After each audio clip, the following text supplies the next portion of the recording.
Hello guys, welcome to my YouTube channel. This is 100 days of Python programming and today is day 10.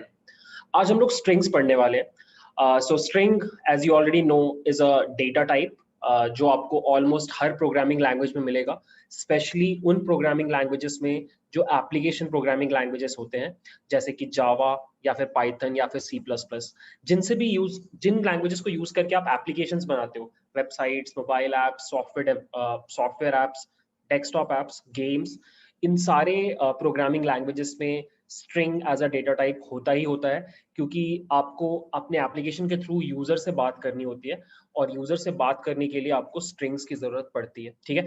Where अगर आप एक system software programming language की बात कर रहे हो तो वहां पर स्ट्रिंग्स हो सकता है अवेलेबल ना हो, जैसे कि C programming language.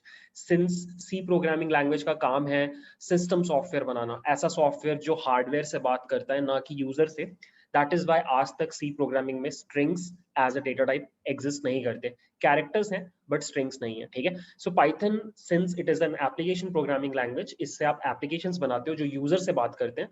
That is why Python में नेटिव स्ट्रिंग्स का सपोर्ट है. It is a very very important data type. और आप ये रियलाइज करोगे जब आप रियल वर्ल्ड प्रोजेक्ट्स बनाओगे, आप वहां पे देखोगे कि आपको हर पल हर टाइम स्ट्रिंग्स की जरूरत पड़ती है. ठीक है. तो मैंने सोचा है यहाँ पे मैं 3 वीडियोस में स्ट्रिंग्स कवर करूंगा और फ्यूचर में मैं एक और वीडियो बनाऊंगा स्ट्रिंग के ऊपर प्रॉब्लम्स के. ठीक है. बट इस वीडियो में हम क्या करने वाले हैं, हम लोग स्ट्रिंग्स का इंट्रोडक्शन देखेंगे और उनको कैसे क्रिएट किया जाता है पाइथन में, इंडेक्सिंग और स्लाइसिंग का कॉन्सेप्ट क्या होता है, उनको डिलीट कैसे किया जाता है, ये सारे कॉन्सेप्ट्स देखेंगे. और अगले 2 वीडियोस में हम लोग ऑपरेशंस और फंक्शंस की बात करेंगे. So let's start the video.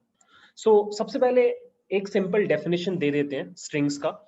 Strings are sequence of characters. So अगर आपके पास हेलो लिखा हुआ है तो हेलो इज अ स्ट्रिंग.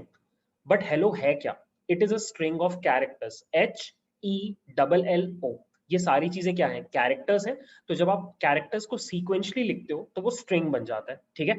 अब अगर आप थोड़े और टेक्निकल टर्म में बात करो, पाइथन के टर्म्स में बात करो कि स्ट्रिंग क्या होता है पाइथन के लिए, तो उसका डेफिनेशन मैंने यहाँ लिख रखा है. In Python specifically, strings are a sequence of Unicode characters. ठीक है. अब देखो, हमारे लिए ह्यूमन बींग्स के लिए strings, text is basically sequence of characters, right. But machines characters और अल्फाबेट्स को नहीं समझते. मशीन्स सिर्फ बाइनरी को समझता है, नंबर्स को समझता है. ठीक है. तो आपको क्या करना पड़ता है, मतलब मशीन को क्या करना पड़ता है कि आप कैरेक्टर्स को पहले एक नंबर में कन्वर्ट करते हो, जैसे कि एस की वैल्यू होता है, और फिर एस की वैल्यू को आप बाइनरी में कन्वर्ट करते हो जिसको मशीन समझ पाता है, राइट. अब यहाँ पे एस की ना लिखा होकर के यूनिकोड लिखा हुआ है. क्यों? क्योंकि यूनिकोड क्या होता है कि एस की जो था वो सिर्फ इंग्लिश लैंग्वेज के लिए था. ठीक है. 8 बिट था तो 255 कैरेक्टर्स के लिए आपके पास नंबर्स थे, राइट. बट जैसे जैसे और कंट्रीज में प्रोग्रामिंग फैलने लगा और लैंग्वेजेस को इनकॉर्पोरेट किया जाने लगा, तो वो 8 बिट जो ASCII कोड्स थे वो रिडंडेंट होने लग गए. और फिर आया यूनिकोड कैरेक्टर्स, जहां पर आपके पास 10 bit, I guess 8, I guess 16 bit आपके पास वैल्यूज होती हैं, और आप बहुत ज्यादा डिफरेंट लैंग्वेजेस के कैरेक्टर्स को प्रोग्रामिंग में लेके आ सकते हो. ठीक है. अब अगर आपको ये पूरी बात समझ में नहीं आई तो ये एक ब्लॉग है, पाइथन का ऑफिशियल ब्लॉग है. यहाँ पे इन लोगों ने समझाया है कि यूनिकोड क्या होता है और उसकी जरूरत क्यों पड़ी. ठीक है. तो यहाँ पर अच्छा एग्जांपल देके समझाया हुआ है. अगर आप एक बार पढ़ोगे तो आपको काफी बढ़िया से समझ में आएगा. यहाँ पर यू कैन सी कि 16 बिट में कन्वर्ट कर दिया गया और उसको यूनिकोड बोला गया. ठीक है. तो मैं इस ब्लॉग का लिंक वीडियो के डिस्क्रिप्शन में डाल दूंगा एंड आई वुड रिकमेंड एक बार जाके आप इसको पढ़ो, सो दैट आपको यूनिकोड कैरेक्टर्स के बारे में थोड़ा अंडरस्टैंडिंग डेवलप हो. ठीक है. अब इस वीडियो की बात करते हैं. हमें स्ट्रिंग्स को अच्छे से सीखना है, तो मैंने इस पूरे के पूरे पोर्शन को इतने पार्ट्स में डिवाइड किया है. सबसे पहले हम सीखेंगे हाउ टू क्रिएट स्ट्रिंग्स, फिर उनको एक्सेस कैसे किया जाता है, उनको ऐड कैसे, उनमें नए कैरेक्टर्स ऐड कैसे किए जाते हैं, एडिट कैसे किया जाता है, डिलीट कैसे किया जाता है, और फिर लास्ट में ऑपरेशंस और फंक्शंस भी हम पढ़ेंगे. ठीक है. तो let's start with the first topic, creating strings. ठीक है. सो पाइथन में अलग अलग तरीके हैं स्ट्रिंग्स को क्रिएट करने के. सबसे सिंपल तरीका तो है कि आप सिंपली सिंगल इन्वर्टेड कॉमा में किसी भी स्ट्रिंग को लिख सकते हो लाइक दिस. बट पाइथन आपको अलाउ करता है कि आप डबल कैरेक्टर्स भी, डबल इन्वर्टेड कॉमा भी यूज कर सकते हो लाइक दिस. कोई डिफरेंस नहीं है. ठीक है. अब आप सोच के देखो दोनों क्यों अलाउड है. कुछ स्पेशल सिनेरियोज के लिए, जैसे कि लेट्स से आपको ये प्रिंट करना है, लेट्स से आपको प्रिंट करना है इट्स रेनिंग आउटसाइड। अब इस केस में अगर आप नोटिस करो तो बाहर आपने सिंगल इन्वर्टेड कॉमा लगाया है, बट आपके सेंटेंस में बीच में भी एक सिंगल इन्वर्टेड कॉमा है।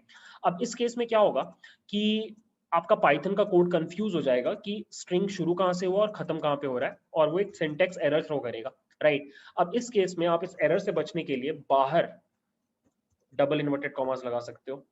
उससे क्या होगा, आप इस प्रॉब्लम को सॉल्व कर सकते हो। इसका ठीक उल्टा भी ट्रू है, अगर आपने बाहर डबल इन्वर्टेड कॉमा लगाया और आपको अंदर भी डबल इन्वर्टेड कॉमा लगाना है तो प्रॉब्लम हो जाएगा, इसलिए आप बाहर सिंगल इन्वर्टेड कॉमा लगा सकते हो, ठीक है। आई होप आपको ये पूरी चीज समझ में आ रही है।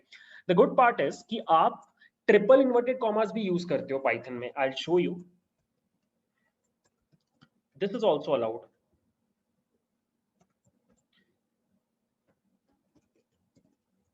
दिस इज ऑल्सो अलाउड, ठीक है। ये स्पेशली आप तब यूज करते हो जब आपको मल्टी लाइन स्ट्रिंग्स लिखने होते हैं। मल्टी लाइन स्ट्रिंग्स के केस में आप ये वाला सिंटेक्स यूज करते हो, ठीक है। कभी कभी आपके पास ऐसे स्ट्रिंग्स होंगे, जैसे आप एक ब्लॉगिंग वेबसाइट बना रहे हो, यूजर ब्लॉग टाइप कर रहा है, तो blog will be a big text, तो उसको यूज करने के लिए, उसको हैंडल करने के लिए आप ये वाला टेक्निक यूज कर सकते हो, ठीक है। इसमें भी आप डबल इन्वर्टेड कॉमा यूज कर सकते हो, लाइक दिस।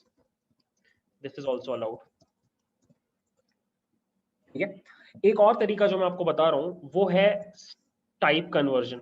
आप स्ट्रिंग इस तरीके से भी क्रिएट कर सकते हो, ये भी आपके लिए काम करेगा, ठीक है। तो these are the various techniques using which you can create a string, ठीक है।